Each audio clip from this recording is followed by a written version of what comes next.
Thank you for coming. Welcome you all. Our symposium is an update on mycobacteria, species, infections, and surveillance. I hope we enjoy this one as we enjoy the one in the morning. So we want to start with our speakers. One of those in your agenda, Dr. Krishna Prasad, unfortunately is not coming. He will not be able to present, but we have our four remaining speakers.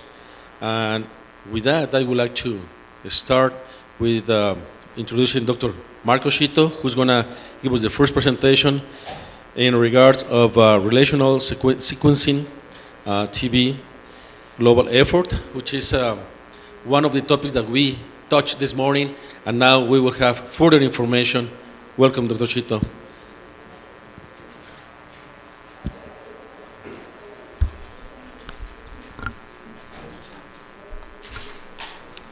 So thank you very much for the invitation and for accepting my abstract, and thank you for coming and listening to these series of talks. I'm a little bit shy in the fact that this is a non-Bovis guy coming in and talking about Bovis right at the beginning. So I'm going to leave a lot of that sort of background to the other speakers, which I'm sure that they're really going to do a great job in. So today, what I was asked and what I would like to also describe to you is our data collaborative effort in regards to tuberculosis whole genome sequencing and the way that we can standardize and consolidate this based on a global effort.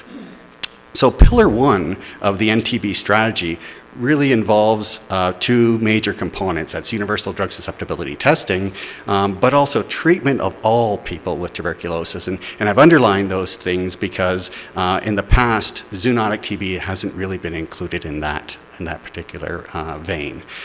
More recently, actually, the Stop TB Partnership's global plan to end TB actually, for the very first time, includes people at risk of zoonotic TB as a neglected population. So this is a really great opportunity that I think that almost everybody in this room, and I've seen from the union over the past several years, increasing interest from the community to actually address this issue. And it's great to see that the Stop TB Partnership is including that in.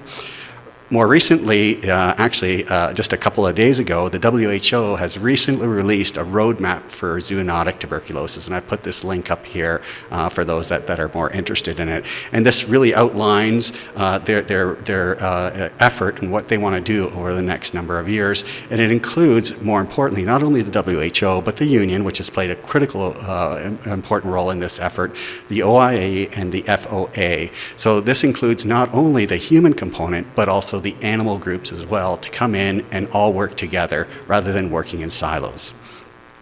On the human side of things, from the WHO drug surveillance program, for at least the tuberculosis side, they've actually will be starting to implement and begin next generation sequencing for surveillance. They've done a number of different studies that will be published over the next year or so, probably in the next few months, really taking a look at the sensitivity of next generation sequencing and how well that works for surveillance efforts. And essentially they found that it's equivalent from a surveillance standpoint, and they think that that's going to be the next way forward.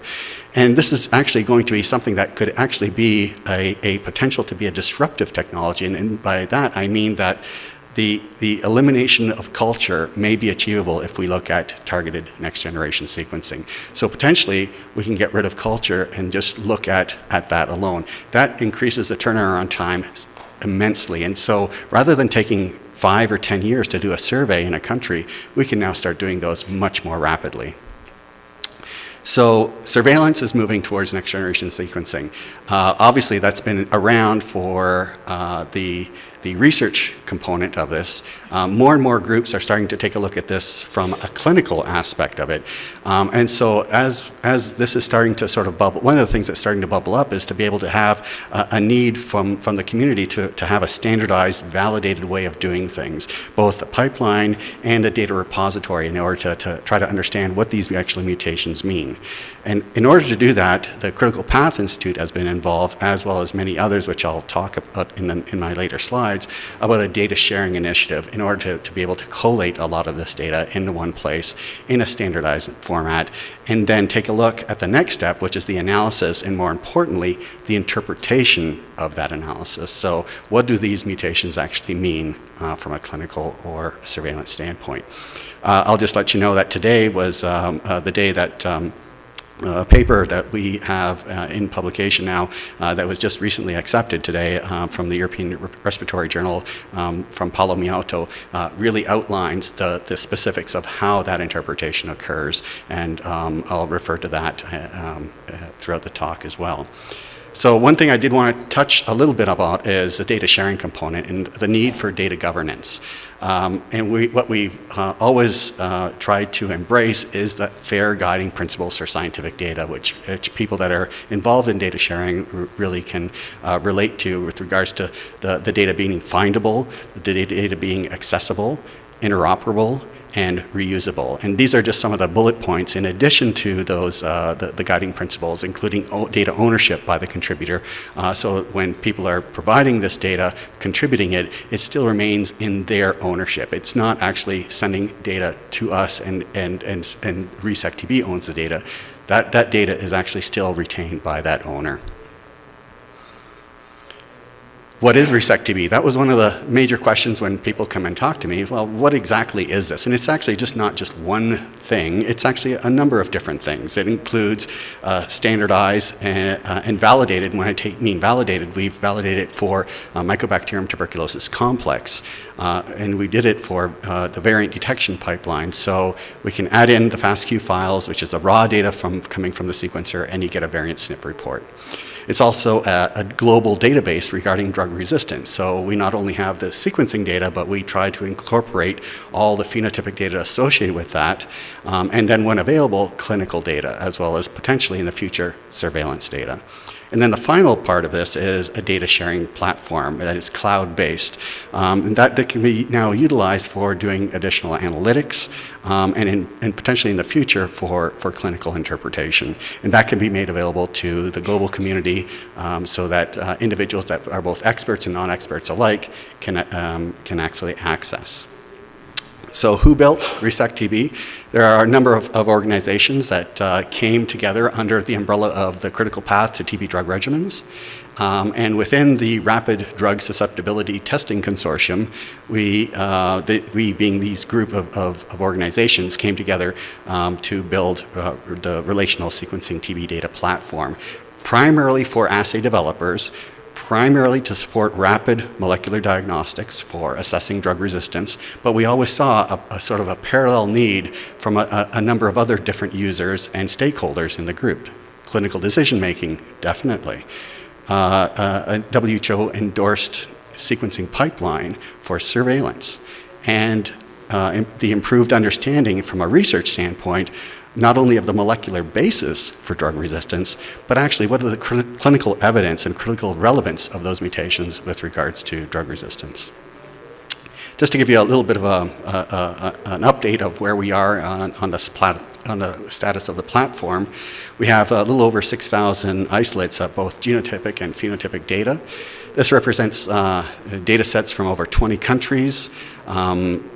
We have additional data sets, nearly 2,000, that are currently in-house and being mapped.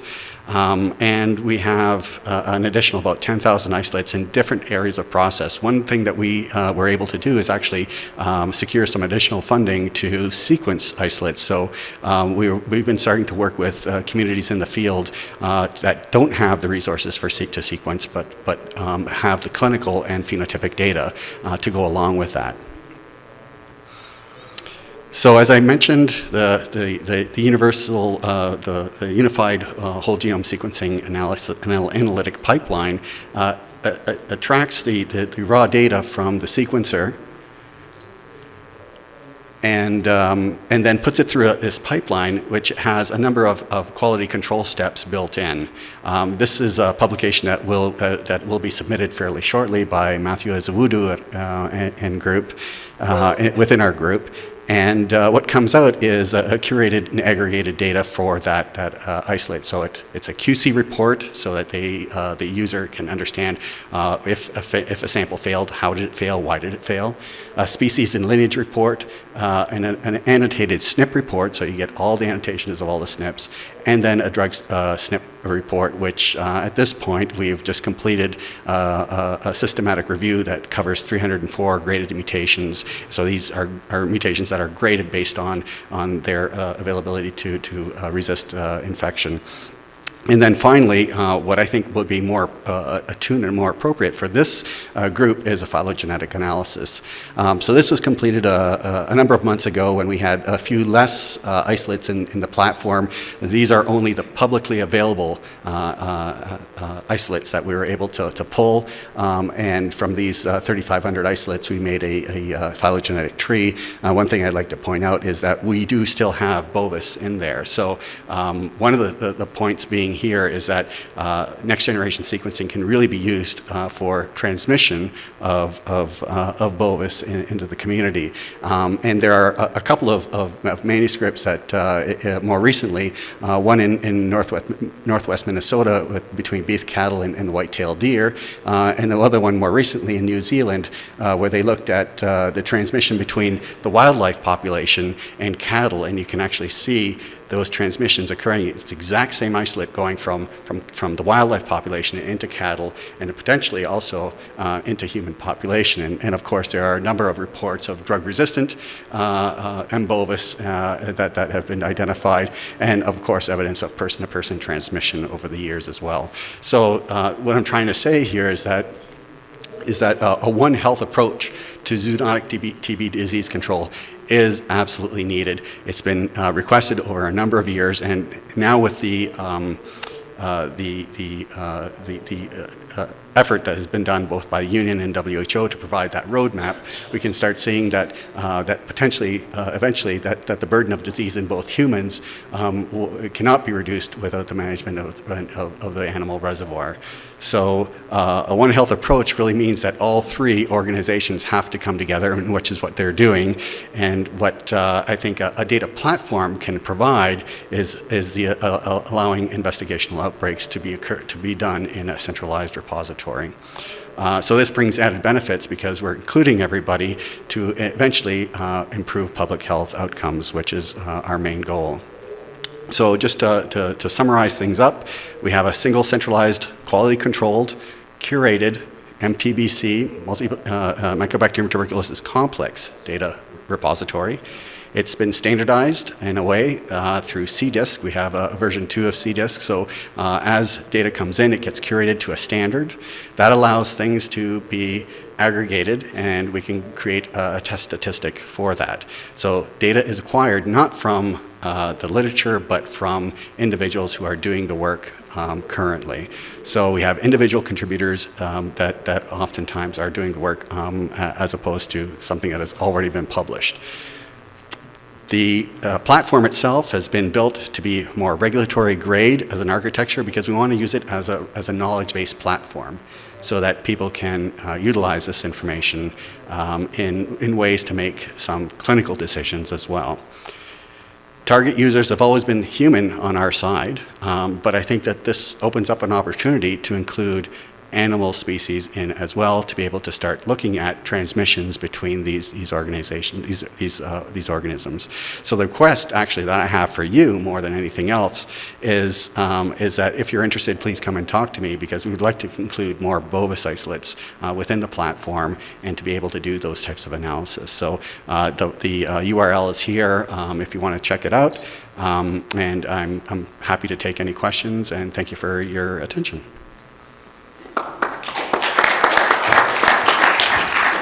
Thank you.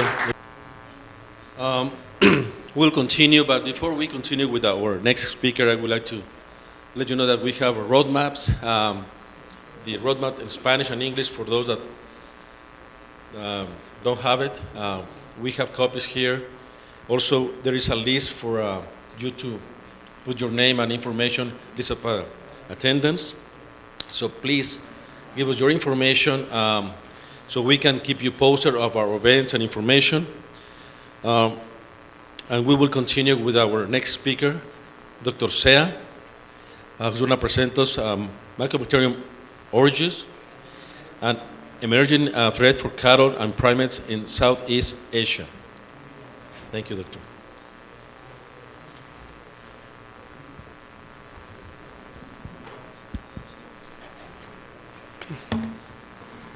Honorable Chair, my colleagues, the title of my presentation is the Mycobacterium oryzis, a new species of Mycobacterium as possible threat for dairy and dairy cattle and monkey.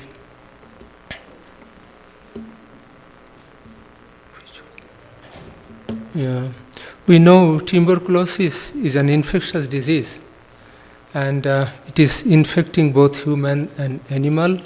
And in general, human is caused by M. tuberculosis, and the animals are caused by M. bovis. In addition to this, there are other species involved with the disease. All of them are infecting both humans and animal, but humans are mostly infected by tuberculosis, as I said, and bovis is localized or confined with the animals, as you know. In addition, Mycobacterium bovis has got a very important role for causing zoonosis. This is why I have taken this subject of my study. Mycobacterium bovis is available everywhere, but globally is not reported well.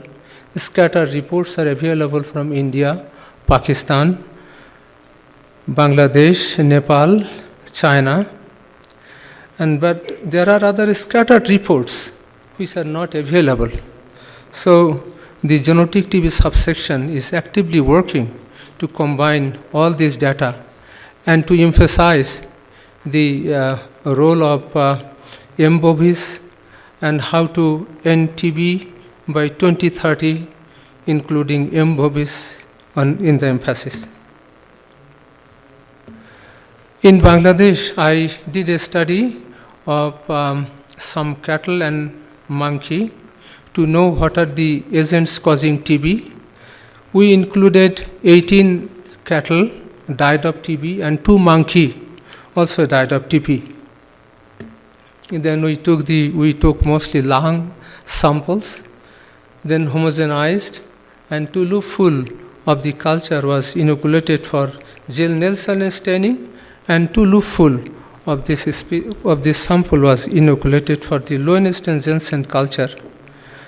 For culture, the Lowenstein-Jensen, which was designed for isolating Mycobacterium bovis, was added with glycerol, and one for isolating tuberculosis was without glycerol. Then we performed the histopathology. We took this section of tissue, we embedded by paraffin, and 3 micrometer tissue slice was sectioned and examined under microscope. Gill-Nielsen staining of the tissue homogenate was done, and then high powerful microscopy was performed to visualize what the stain looks like.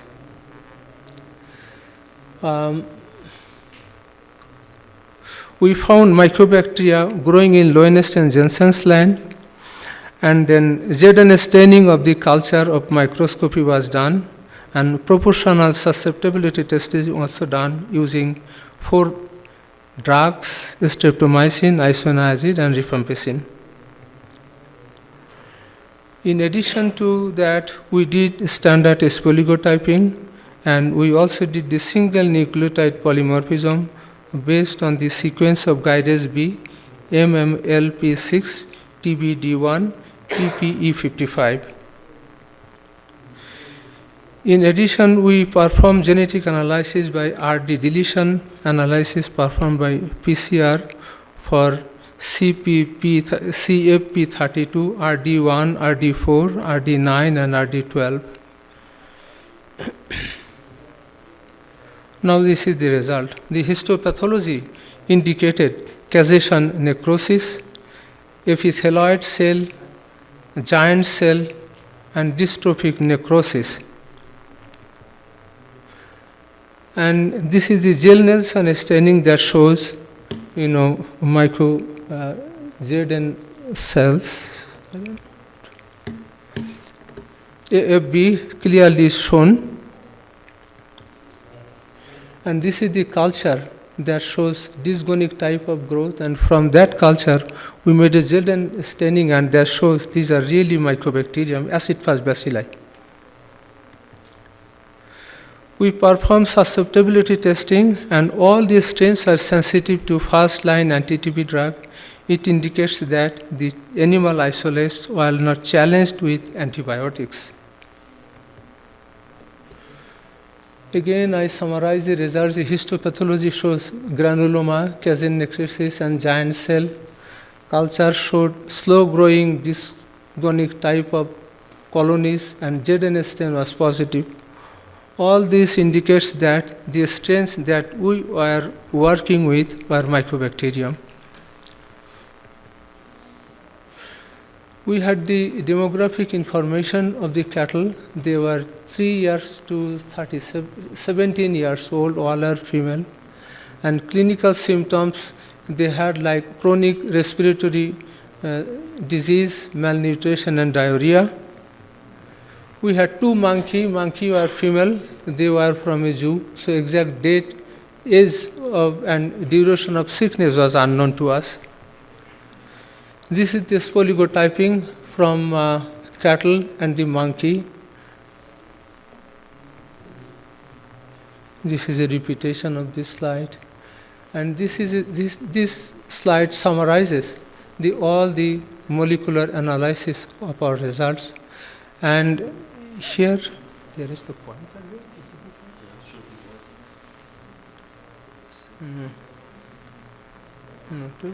Oh, I'm sorry. No.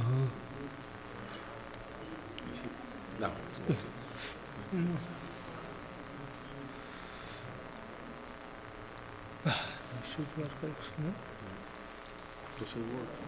Doesn't work. Anyway, so we can see that our molecular characterization of our strains was compared with other species of mycobacterium, and at the center, our monkey and cattle isolates slightly differed from mycobacterium oryx bacilli. This slide summarizes what we have done in the past slide. So our strains had the RD9 deletion, so we suppose that it might be Mycobacterium africanum 1A or 1B. Finally, we found that there was a mutation in MMPL6, and this was close to be oryx bacilli, and finally we could identify it as Mycobacterium oryzis.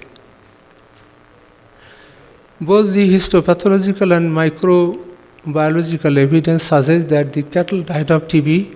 Distinct oligo pattern indicate that the strains may belong to Mycobacterium africanum but differ due to lack of RD deletion. These strains has similarities with M. capri due to lack of RD9 and RD12 but differ due to different oligo pattern. Preliminary sequencing data indicates that these strains are different. These strains are finally identified by Mycobacterium oryzis. We further worked with these strains to make it a status of species level. This is why there are some. Then oryx bacilli, what we have identified was reported in different parts of the world. This was reported from African buffalo, and then subsequently it was reported that transmission of oryx bacilli from a TB patient to a dairy cow that happened in New Zealand. Oryx bacilli was isolated from a spotted deer from Nepal. Oryx bacilli was also isolated from one horned rhinoceros, and we in Bangladesh isolated Oryx bacilli from 18 cows and 2 monkey, all died of TB. As I said earlier, we wanted to further characterize these strains to give us a species level. This is why we performed the lateral flow for the identification of M. tuberculosis complex. The left panel is showing that a Mycobacterium africanum, and it shows both the band, control and the test band. To the right side, that was a Mycobacterium oryzis strain. The test strain was very faint. This is the cord formation of Mycobacterium oryzis, and these are the growth characteristics that shows most of the strains could grow in 15 to 22 days. So these are really slow-growing mycobacteria. We did batteries of tests like, cord formation, PCR, culture on different culture media, growth on different temperature, and we ultimately still work is going on to give its new species level. This is a lung tissue of monkey that was, died of TB. This is a lung tissue of a cow, one of 18 cows. You see how infected and nodulated it is. And these are the two pictures of heavily infected lung tissue of Mycobacterium infected cattle. And this is another nodulated lung showing TB infection. Zoonotic TB is very important, but it is not getting enough attention. This is why the zoonotic TB subgroups is working with WHO to make its proper importance. I belong to ICTDIP. I am grateful to my institute. It is funded by different organizations, and recently this institute has been awarded Hilton Humanitarian Award for its contribution in science. Thank you for your patience, Harry. Thank you, Sia, very much for your information. And we have time for questions, comments.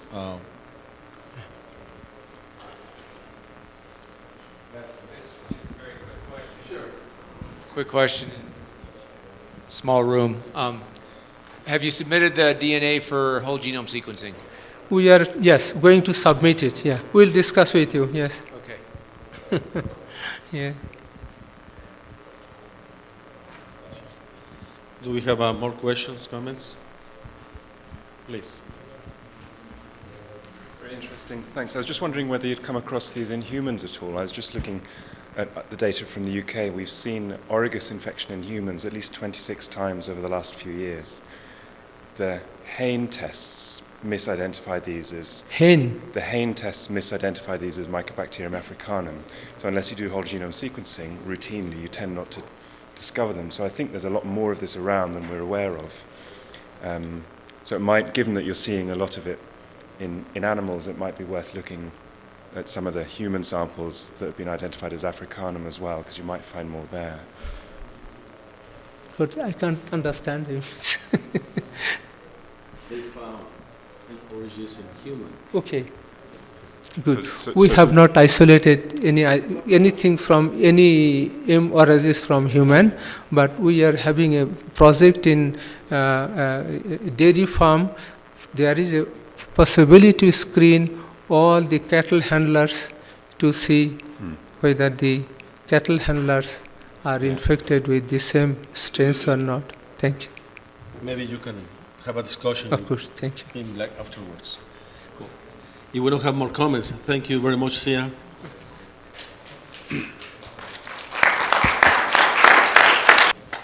Our next speaker is my colleague and program secretary, Dr. Simeon Cadmus. he will be presenting the Bapara Manje One Health Initiative. Good evening, all. The chairman, I want to say a big thank you for this opportunity I got from the union to participate in this conference. I'll be talking to you this evening about the Bapara Manje One Health Initiative, which is one of the major efforts at bringing One Health into light in the area of zoonotic tuberculosis surveillance. This is an overview of my presentation. As a background, Nigeria has over 180 million people. We are the most populous black nation in the world. And one key thing there is that to every black person you see to every 6 black person you see around, there's a Nigerian globally. But sadly, we are rated 4th globally in the burden of the disease. Of course, this is within the mix of poor infrastructure, poverty, despite the fact that we have oil, the black gold. We have also saddled with the problem of drug resistance, which is coming up more and more, HIV. Within this mix of the burden of TB in humans, we also have a huge cattle population situated mostly in the northern part of Nigeria and handled or in possession by the Fulani pastoralists who are largely uneducated. Amidst this, we also have free movement of cattle and humans, the transhumans, across West African countries.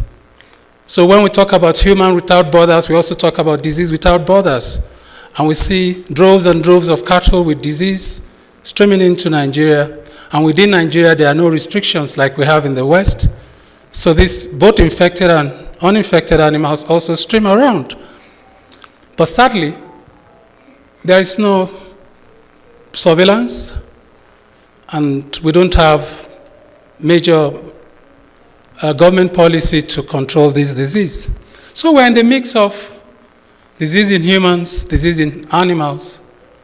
And within this mix, we also have a set of people who are not aware of the disease transmission. Hence, let's say a year ago or thereabout, having attended the zoonotic TB expert meeting in Geneva, I was inspired, but I'll tell you that later. But what is TIMOHI? TIMOHI, which is the Bapara Manje One Health Initiative, is a veterinary stroke medical outreach targeted at the pastoralists, because within the pastoralist setting, they are neglected people, hard to reach people, and because they're also uneducated, they're unaware of the disease they share between themselves and their cattle. So TIMOHI is a platform to conduct, it's a One Health platform to conduct multidisciplinary research on zoonotic TB, to train students, because it's not enough to talk about controlling, but to build capacity to be able to handle this problem, to train students and foster collaboration between veterinarians, physicians, and allied health workers towards promoting public health. One of the key things we're trying to push with TIMOHI is, if we're able to start it and package it well with the support of everybody, the FAO, OIE, WHO, it can become a model that can be, expanded to other parts of Nigeria and hopefully West African countries. Currently, it is a non-funded voluntary initiative involving the academia, government, and private sectors. The driving force behind this is inspired by the need to gain more insight into zoonotic TB. In Africa, the burden is there, but we don't have much of the empirical facts. And to be able to push this agenda forward, we need to have empirical facts. And that's one of the reasons why we are embarking on this beautiful trip. And like I said, it was one of the things that prompted it as a result of my attending that meeting at Geneva. And strongly, the Stop TB Partnership has this message for all of us, that the paradigm shift which identifies people at risk of zoonotic TB as a neglected population deserving greater attention.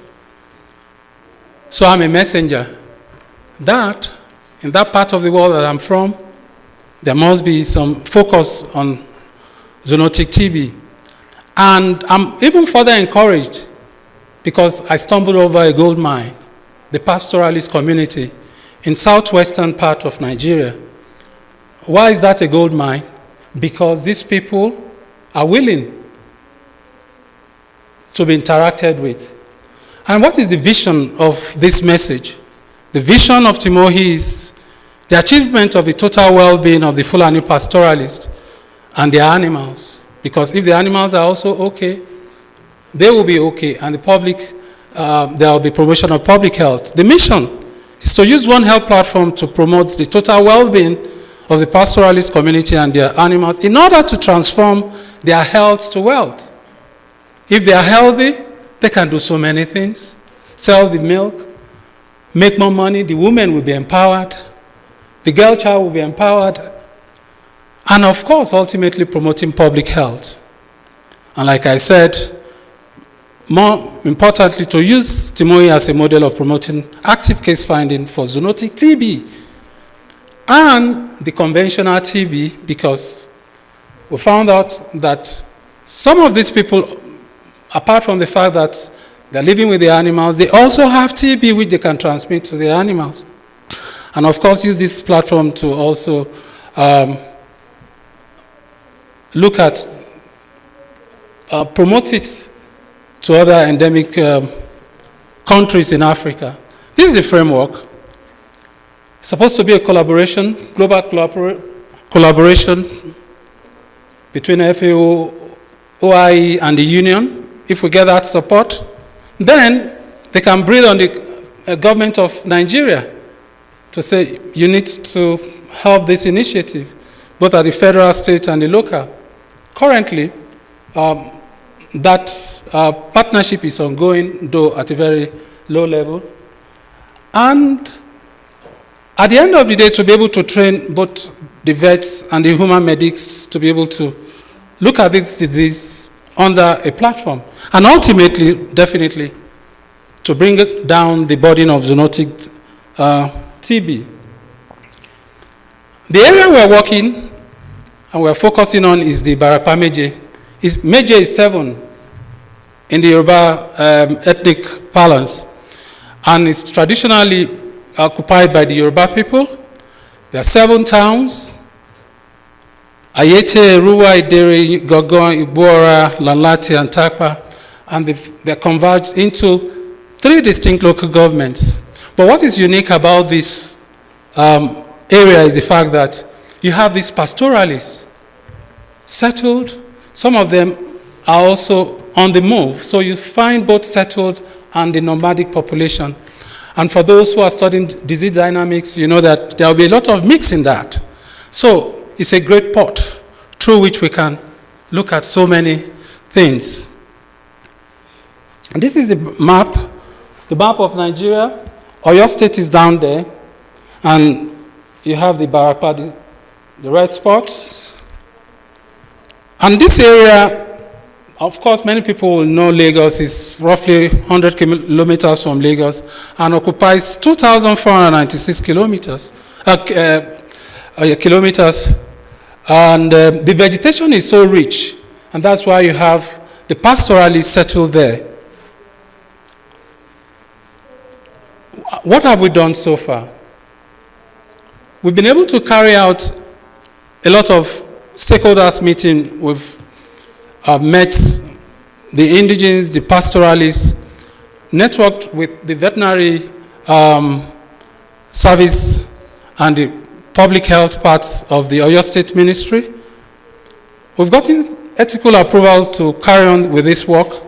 We've conducted 2 medical outreaches and 2 veterinary outreaches, carried out some laboratory investigations, which will be useful to both Suri and Mako. This is the first sensitization meeting we had, and within that mix, we also have the Director of Veterinary Services of that area. This is another cross-section. This is another town with the people.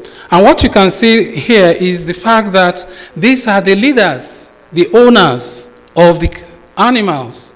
So that means there is a great buy-in amongst them. And they are interested. They are willing to be involved. And these are the senior people who have been helping. So the medical outreach, what we've achieved with the medical outreach is the fact that this is another cross-section of the medical outreach, where we have a medical doctor there, a vet, administering some questionnaire and some of the phlebotomies.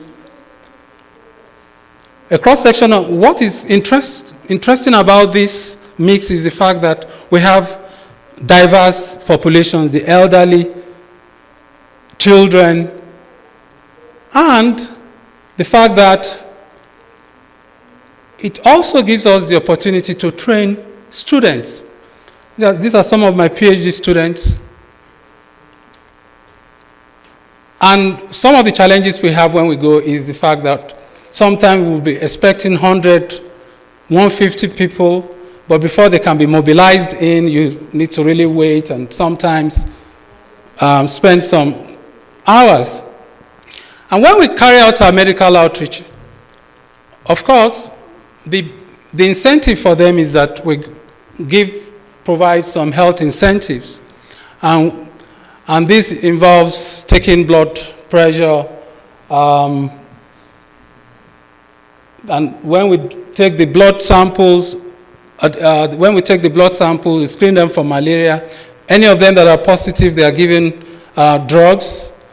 And some are also given vitamins. And it's also a good platform for us to screen for malaria and brucellosis. So far, through the 2 medical outreaches we've conducted, we've screened 291 individuals comprising 126 adults and 165 children. Treated, and for the malaria thing, because it's fast, you can give them the results just right there, the rapid kit. And we've been able to help 113 children and 18 adults. Malaria, I'm sure we all know, is one of those killer diseases in Africa. And if we're providing this succor to them and they are healthy, when we go, they come out in droves. And for the animal screening, what we do is there's also an incentive. We tell them we're going to vaccinate your animals free because they pay for that service normally, but we vaccinate against contagious bovine pleural pneumonia. And with that, so there is a give and take. But before we vaccinate, we screen for TB in the cattle using the single intradermal caudal fold test. Of course, like I said, for the humans, we use that opportunity to also screen for other diseases. For the animals, we also take blood, screen for brucellosis, and several speakers have come talking about immunodiagnostic tests. So it's also a good platform to explore and try a lot of serological tests. This is some of my PhD students with the Fulanis at the end of the day. So what are the cross-sectional view of what we have? And some of the indicators that I think quite useful, especially for the humans, you have eye situation where they are highly uneducated, 82.5%, and many of them have been in this business for over 40 years. They carry on with that ignorance to other generation, and it becomes a generational thing. So health promotion becomes also valuable in this mix.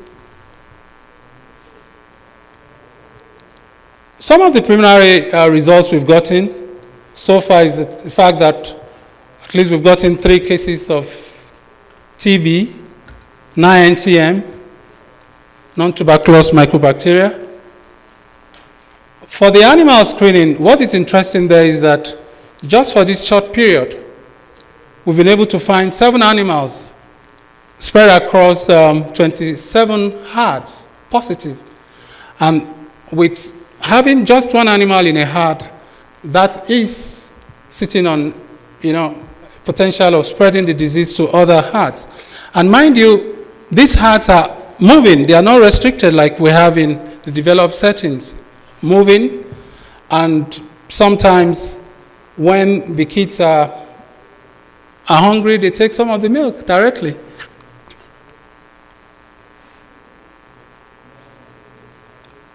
In studying further, looking at the risk analysis, we know that we have more females in the herds, and there is a particular breed that is more prominent.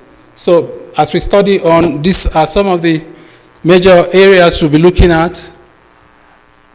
Initial findings and conclusions for now is that we believe, and we've confirmed, that TB exists in both the human and animal population, and there is very poor knowledge of the disease by the pastoralists. We're going to, with further qualitative and quantitative studies, we're going to dig out more. And of course, by the time we do more screening of the animals, because they are willing, some are already saying, when will you come to our jurisdiction?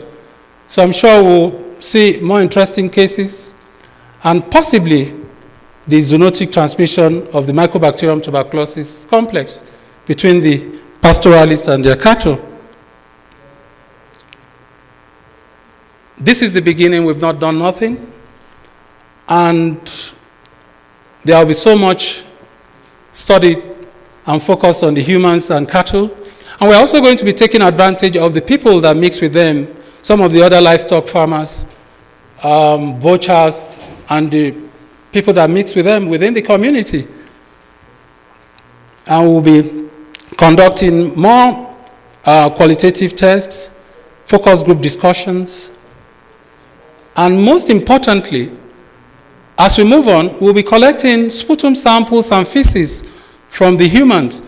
It's possible that we may be mixing out some of the M. bovis cases because we're only collecting pulmonary samples. But as we move on and as we scale up, and with the support of other groups and professionals and probably getting better funding, then we'll be carrying out more focused investigations that can reveal possibility of infection with M. bovis. For this, we'll be checking the milk, the cheese. Sueli talked about cheese. We will be doing a lot on the cheese samples from that area because the women are more into the milk and the cheese. The men is just the cattle, the women, the girls, that's what they focus on. And as they do this, it's likely that they will be infected, and we'll be collecting milk, cheese, nasal, and fecal samples from cattle, and of course, environmental samples. What are the future studies? When we have our isolates, and that's why I'm so excited that we're already looking at a lot of collaborators. We can culture. Of course, that capacity can also be improved upon. We'll be doing polygotyping, VNTR, and whole genome sequence. And luckily, Sueli is here, and Marco is here. And I hope we'll get you more interested in what we are doing there. And what are we aiming to confirm? to be able to show the epilink between the humans and cattle transmission, confirm zoonotic TB in the cattle, along the human and animal. And one interesting thing is that we're also going to be looking at animal infection resulting from humans, because we've seen some traces that some of these cattle are infected with Mycobacterium tuberculosis. And of course, we use this opportunity to do diversity studies within that location and other locations within Nigeria, both south and north, and of course, the global database, to see where we belong and what we are contributing into the burden of the disease. And like I said, we're also going to be using this platform to try and explore a lot of diagnostic kits, rapid ones, that once we get to the heart, we'll collect probably blood sample, milk sample, and we'll give probably the result within 10 to 20 minutes. And with that, we can convince the farmers that this is sick, this is not good, then you need to watch out drinking milk from this animal and that animal. And that will ultimately improve their health. And also use that platform to promote hygiene, the way they pasteurize, and other added value. And one emerging case, which I'm so excited that was reported in Mexico yesterday, is that of drug resistance within the cattle population. I'm really interested in that, and I hope this whole project will give one that opportunity to track the trend of emerging drug resistance, both in the cattle and in the human population. Of course, it's good to dream dreams, but we need partnerships. We need support. Of course, charity will start from home. I'll be reaching out more and more to the federal government, already talking to them, the state and local government, and most importantly, the international community.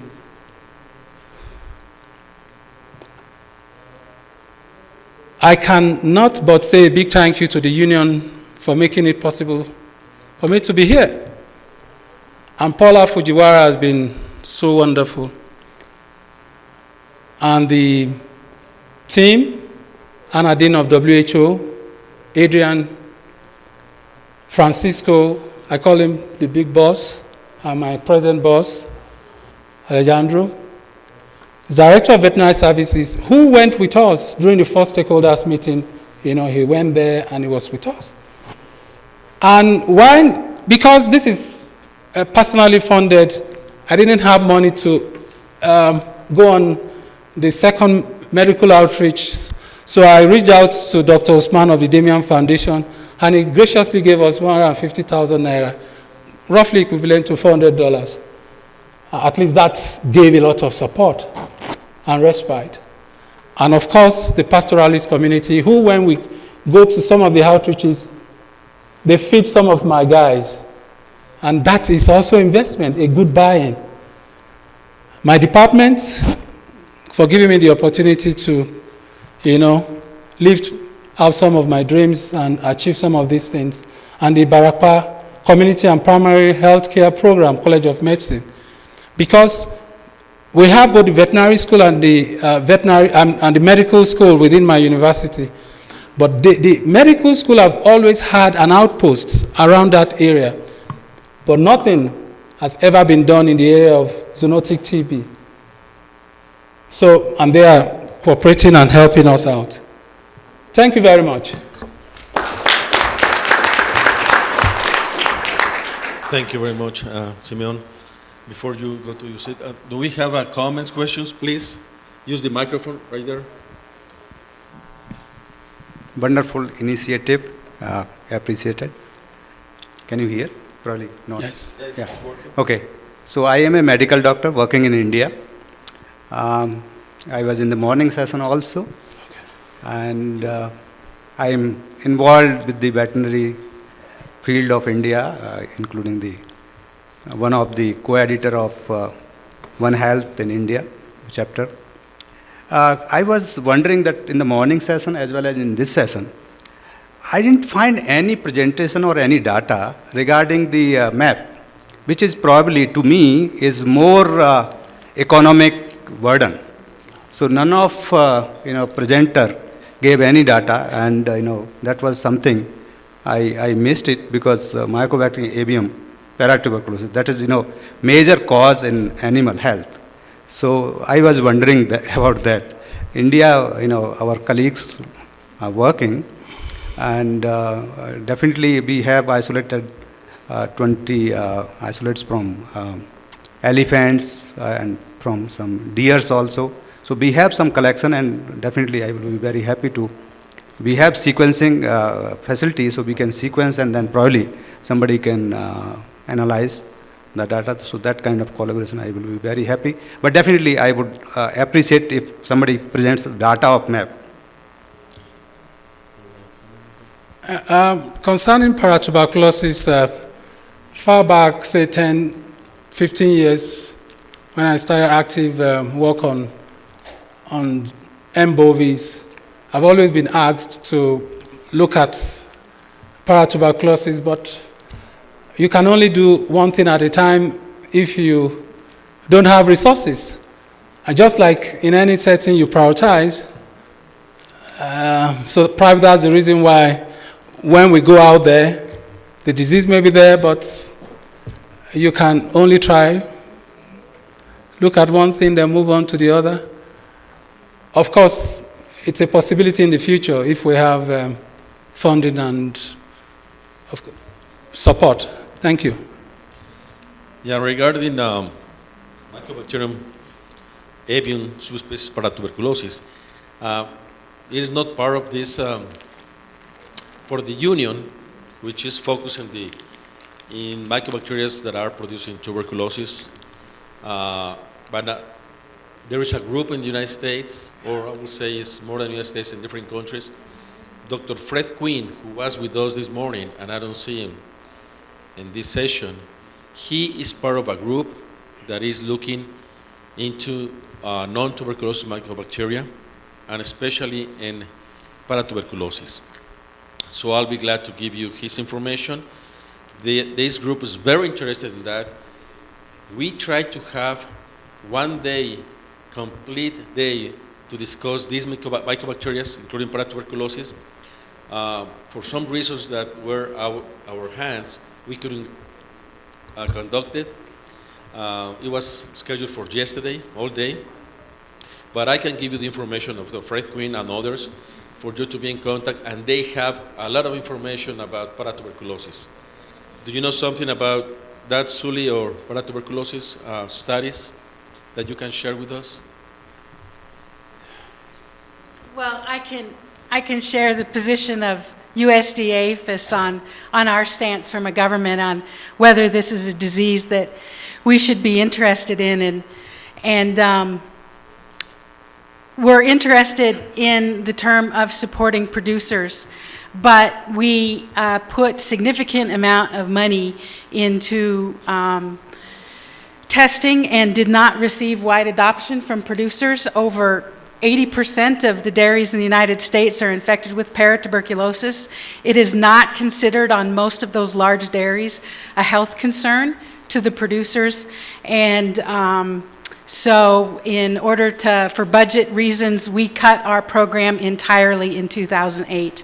And so the only thing we continue to offer is we are a reference center for paratuberculosis, and we do offer a proficiency test kit for laboratories that we ship all over the world to various countries. Thank you very much, Sully. Do we have more comments? Any other question for Dr. Cadmus? Well, thank you very much, Doctor.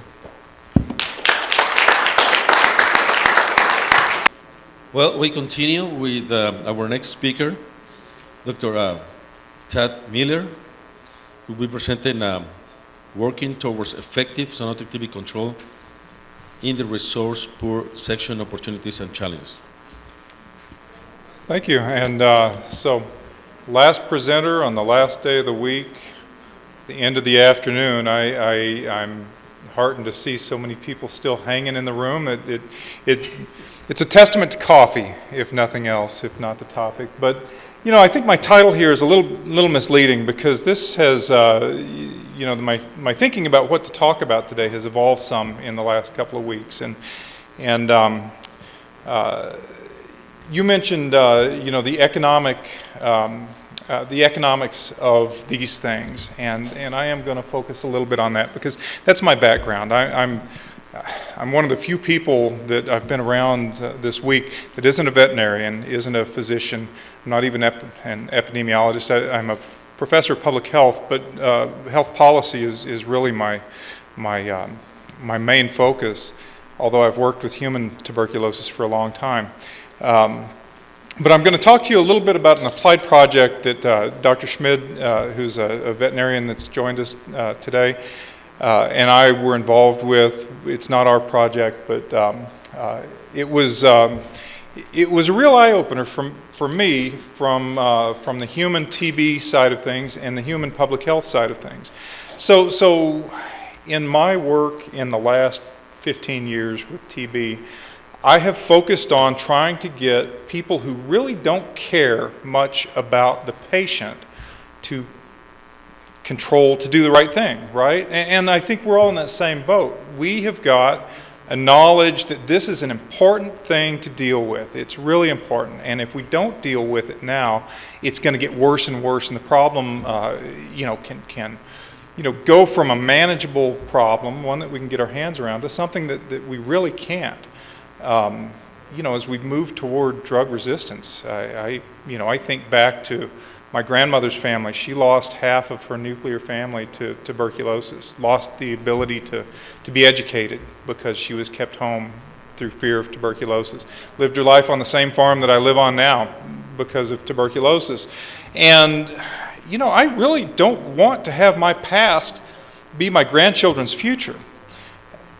So I have spent, as I said, years and years trying to calculate or show some evidence of the value beyond just the general good of controlling tuberculosis more effectively. One of the things that we do in health economics, or in economics at all, is we talk about the opportunity cost, right? The opportunity cost is what happens if you don't do something. Or it's the cost of an alternative, or the value of an alternative. The opportunity cost of not paying your mortgage is, you have more money today, but in 2 years or less, you're going to be out on the street. So for every decision we make or we don't make, there are costs that we often don't see. And so with bovine TB and zoonotic TB especially, I started really to think about, and I was educated by Tom Graham, a vet that you guys may know and whose project I'm going to talk about more, on the various opportunity costs associated with zoonotic TB. Now, when you really start to talk about what people can win or lose from doing the right thing, not doing the right thing, supporting one project over another project, then you start moving toward catching the attention of the people that can actually make decisions and make investments. And Dr. Cadmus, your phrase, health for wealth, that's perfect, because what catches people's attention more than self-interest? Right? Our self-interest is our own health, it's our own wealth, it's our well-being of our loved ones. From a political perspective, very often it's still self-interest, right? If you are seen to be a person who is invested in your community, you buy some political capital, and that keeps you in your Mercedes or whatever it is, But really, these guys aren't very concerned about doing the right thing when it gets down to it. But we are, and so I want to look at this very broadly. You all know these things, and I wrote them on this slide. But Alejandro has a very lovely summary in Lancet, in which he really spells out. Look, zoonotic tuberculosis is an issue that touches us in ways that are they're really much bigger than just the sick individual. So, you have the sick people, that's the direct loss. But you also have a loss of productivity. You have a loss of opportunity to, once you're sick, we've found in other studies, you don't necessarily recover back to your baseline health. You can spend the rest of your life laboring with if not a disabling handicap, at least, less capacity. Right? And so when we start to think about these things more holistically than just the cure of the sick person at the moment he's sick, then we can start to chip away at the resistance and the reluctance of policymakers and others to support these things that we know are important. Because education only goes so far. I mean, actually, in public health, we've done studies that show that medical literacy is not the answer. Now, this is in the U.S. setting. People they're barraged with information. A little bit more doesn't seem to help. As a matter of fact, sometimes it seems to hurt. That may or may not be true in a lower resource setting where the baseline is much lower. But, really, truly, at the end of the day, you can only go so far with education. So we do need to start to think about other ways to push people toward what we would consider good, sound, logical approaches to achieve our goals and goals that are important. So what do we do with ZTB, control globally? Certainly in the developed world, we have a really good handle on it. But it's not because it is easy or cheap. There have been major investments, as you all know. We have very low prevalence. We have the ability to test and cull. We have the ability to routinely pasteurize. We have refrigeration, which is a barrier that we don't think about, right? Even if we have pasteurization programs, if you buy your milk and it's not, not irradiated anyway, where are you going to keep it? You really need to be consuming the foods that you produce on a day-to-day basis if you're going to keep them from spoiling. And so some of the things that we do so effectively in the developed setting, we just really don't have an opportunity to do in a less resource-rich setting. So, it's all well and good to say, boil your milk, consume pasteurized products, pasteurize your cheese, all of that. If you're talking to somebody with no refrigerator, if you're saying throw this piece of meat away, that's a tough sell, right? So we shouldn't keep recommending things that have natural barriers to adoption, right? We make it harder than we need to sometimes, and certainly some of the things that we recommend, and Suli, you do fantastic work. Looking at the whole genotype, looking at these very sophisticated tests. But at the end of the day, where the problem lives, those things are very, very hard to take advantage of. So I do want to call to you guys to think about practical solutions in the short term, right? In my research groups, I was told a long time ago that perfect is enemy of the good. You can strive for perfection at the expense of achieving something that is good, right? I mean, when you have a low baseline, you can do a lot with a little. So in the developing economy, and again, you guys know all this, people are in constant close contact with their cattle. The milk is it's an important source of protein. It's an important source of money for the family. And one of the things that is striking to me for chronic disease, or even as Fred Quinn was talking about this morning, a disease that possibly has a carrier state, an ill cow, even low prevalence in herds, doesn't mean there is a low risk, right? One milk-producing animal in a herd or in a small herd, 2-3 cows, that is a family's source of protein and is sold within a village or within a small region, that is like a contaminated well that you just keep going back to.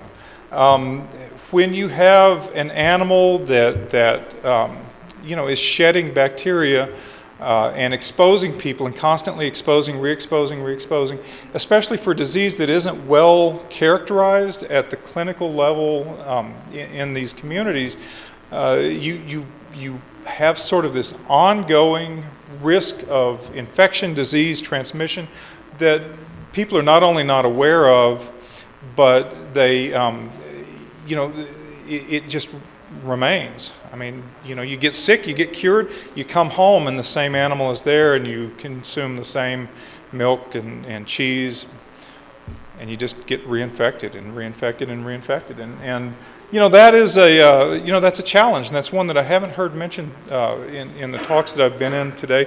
But I know that we all, this is all very basic, but I think that's where we need to start. We need to start at the basics. We can work toward Sully's labs, but we've got to start in the villages. So, again, cattle are wealth, right? And from health to wealth. And I'm going to bring this back around and talk a little bit more about some calculations that we did from a sample that we took from a surveillance project to see if we could quantify that wealth, the opportunity cost, at least in some ways, of having sick animals relative to well animals.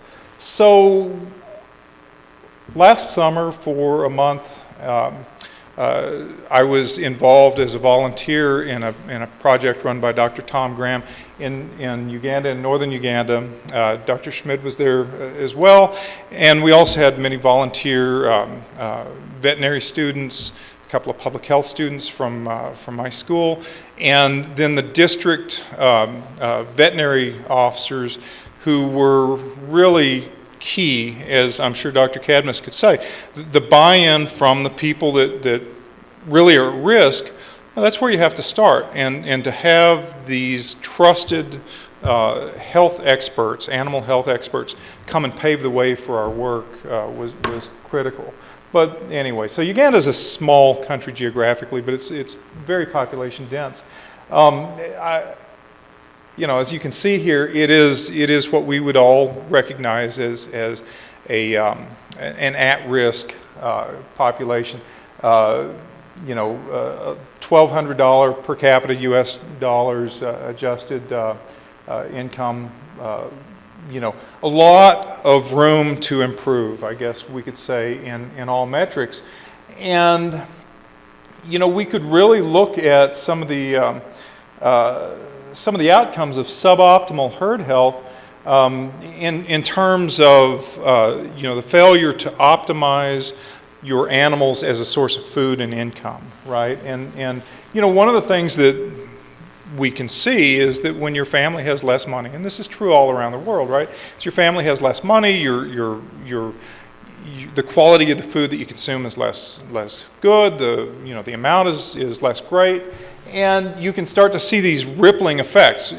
Poor nutrition is an opportunity cost of suboptimal herd health.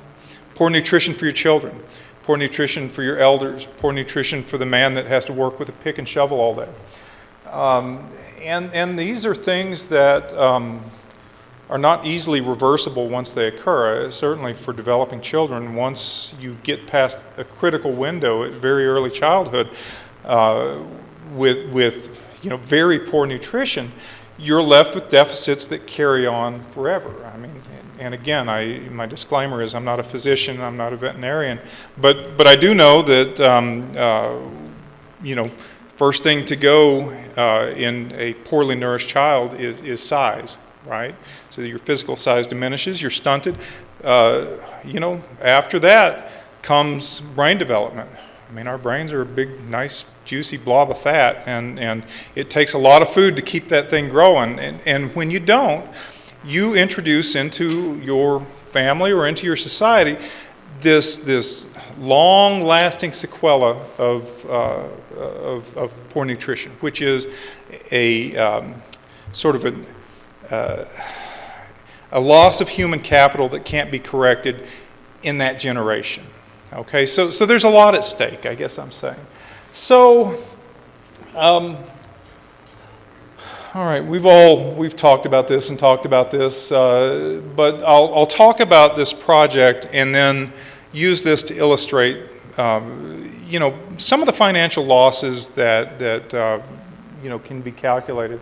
So Dr. Graham's project looked at 620 families and their associated livestock across 4 districts in northern Uganda. The data that these slides are from is it's a set data set. It's a complete data set, but it isn't fully analyzed, so it has some gaps. But it was a 2-year project, ended in 2016. It was very ambitious. You know, as one of the people that went and sampled, you know, we went to villages, caught every cow in the village, placed skinfold tests, drew blood. We're really looking for you know, 3 different types of infections. And then we did the same things with the owners of those cattle. So you could associate the livestock health with the human owner's health as well, with the household health or well-being. So at the end of the day, as you can see, it was a fairly large sample, over 3,000 humans, almost 2,000 cattle, almost, well, over 1,700 goats, sheep, and pigs, many fewer pigs. And this was done, I should say, through Veterinarians Without Borders, Tom Graham as PI. So we looked for, in animals, really 3 markers of animal health: bovine TB, brucella, and trypanosome infection. In humans, we also took measurements of indicators of nutrition and diet, along with these other things. And when I say we were looking for markers of TB, it was TST, it was skin tests. So no X-rays, no IGRAs, just fairly gross measures.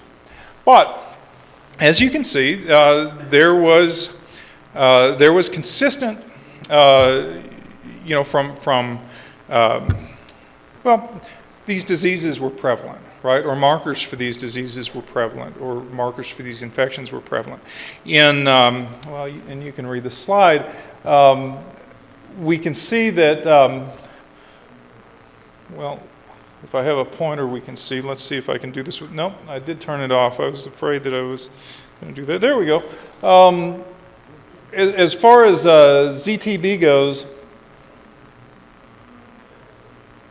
you know, we had somewhat low prevalence of reactive cattle. Now remember, this is not necropsy, it's not through any sort of nasal swab or lavage or anything else. So these animals may or may not have been actively sick, they may or may not have been shedding, but these were the positivity rates of the caudal you know, skin test. But basically everywhere we looked, we found some prevalence of ZTB. Okay, so the herds that were living side by side with the humans, we find ZTB in. And in people, we found a much higher skin test positive rate for TB infection. Now again, remember this is a skin test. We know that these people aren't all sick. Most of them probably weren't sick. Some of them, you know, probably were.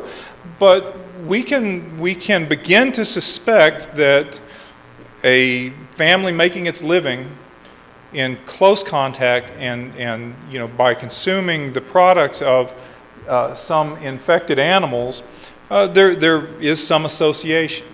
Now, I wish I could say I can drill down a little bit further and show you that the families with infected animals had higher you know, skin test positivity rates. I can't show you that right now. I just, that hasn't yet been totally analyzed. But you know, so I won't take any flights of fancy from that. But I can say that also in these families, there were widespread nutritional deficiencies. 30% of the households had no fish, meat, eggs, milk in their diets at any time, and 30% of the children were too or more standard deviations under WHO standards for height and weight. So these, you can see, are families that are close to the edge for whatever reason. Whether or not it's because of their livestock, I can't say, but I can say that they are close to the edge.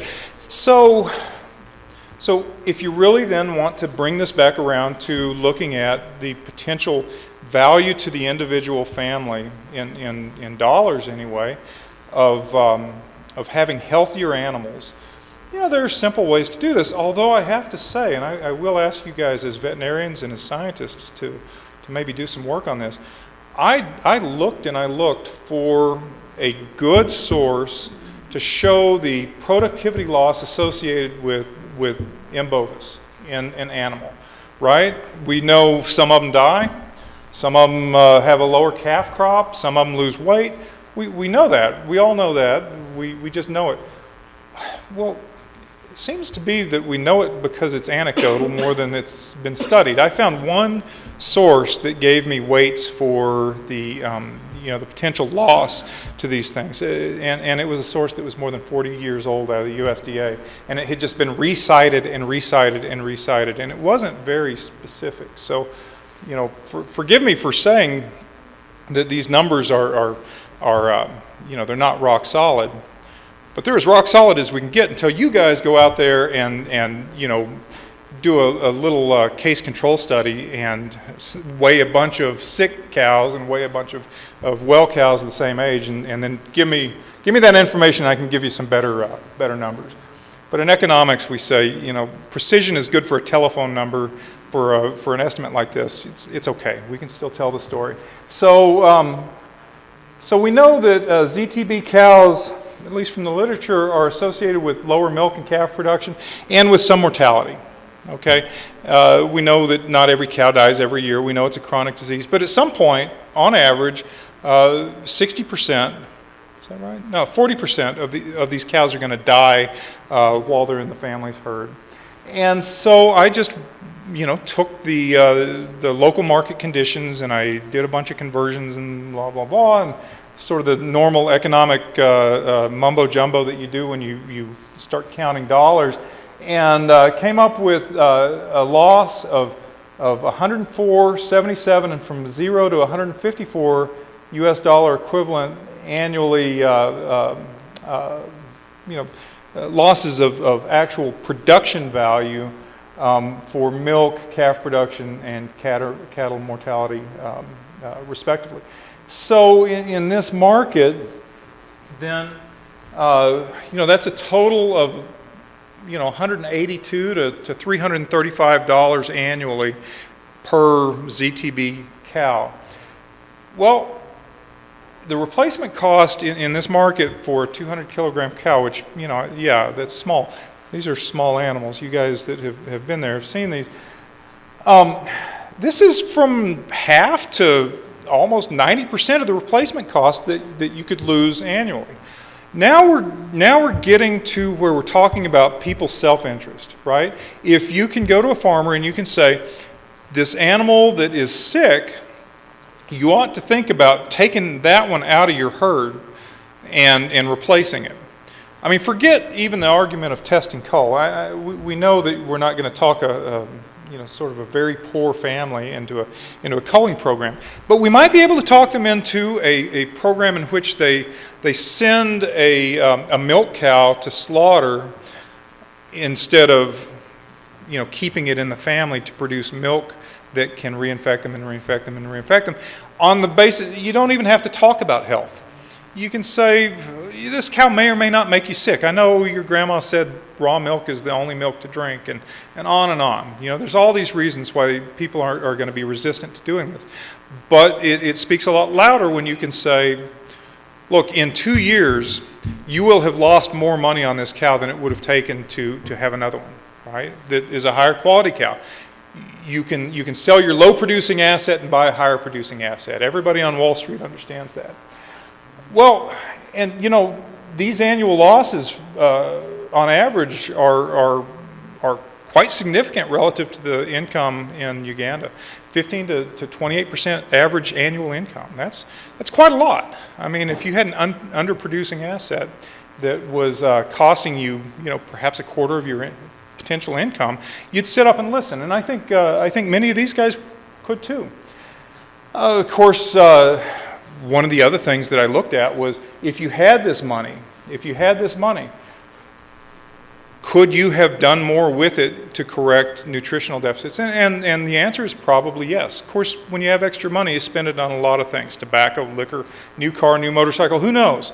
But if this were spent on food at the market rates, this loss is equivalent to up to almost 40% of the necessary money to have totally, fully adequate nutrition for your household. That's a substantial gain that isn't being gained. So to conclude, and I am out of time, we have a lot of things that have been done very, very well. The low-hanging fruit has been picked. With ZTB, it strikes me that there's low-hanging fruit everywhere. We ought to be doing so much more. I mean, the dollars we invest and the effort we invest can return so much more for a neglected disease than for one that is getting all the attention.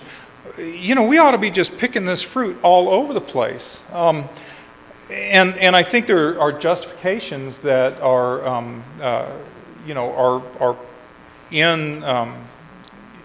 that are at our disposal. I think we really can't look at large-scale interventions. I think that's the perfect.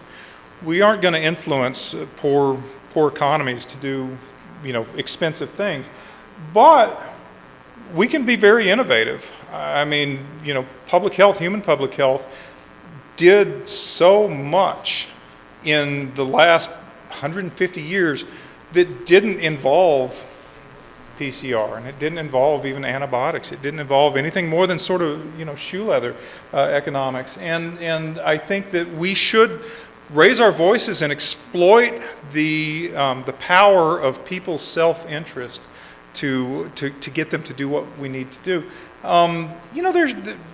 We don't do contact investigations, right? Among cross-species contact investigations. If you have a sick person from a pastoralist family, that you think has TB, and why not go to that herd too and do a contact investigation? Doesn't cost much at all. Maybe you can pull out from their herd an animal that just keeps making people sick. There's a lot of things to do, and that's just an example, not really a suggestion. So, acknowledgments.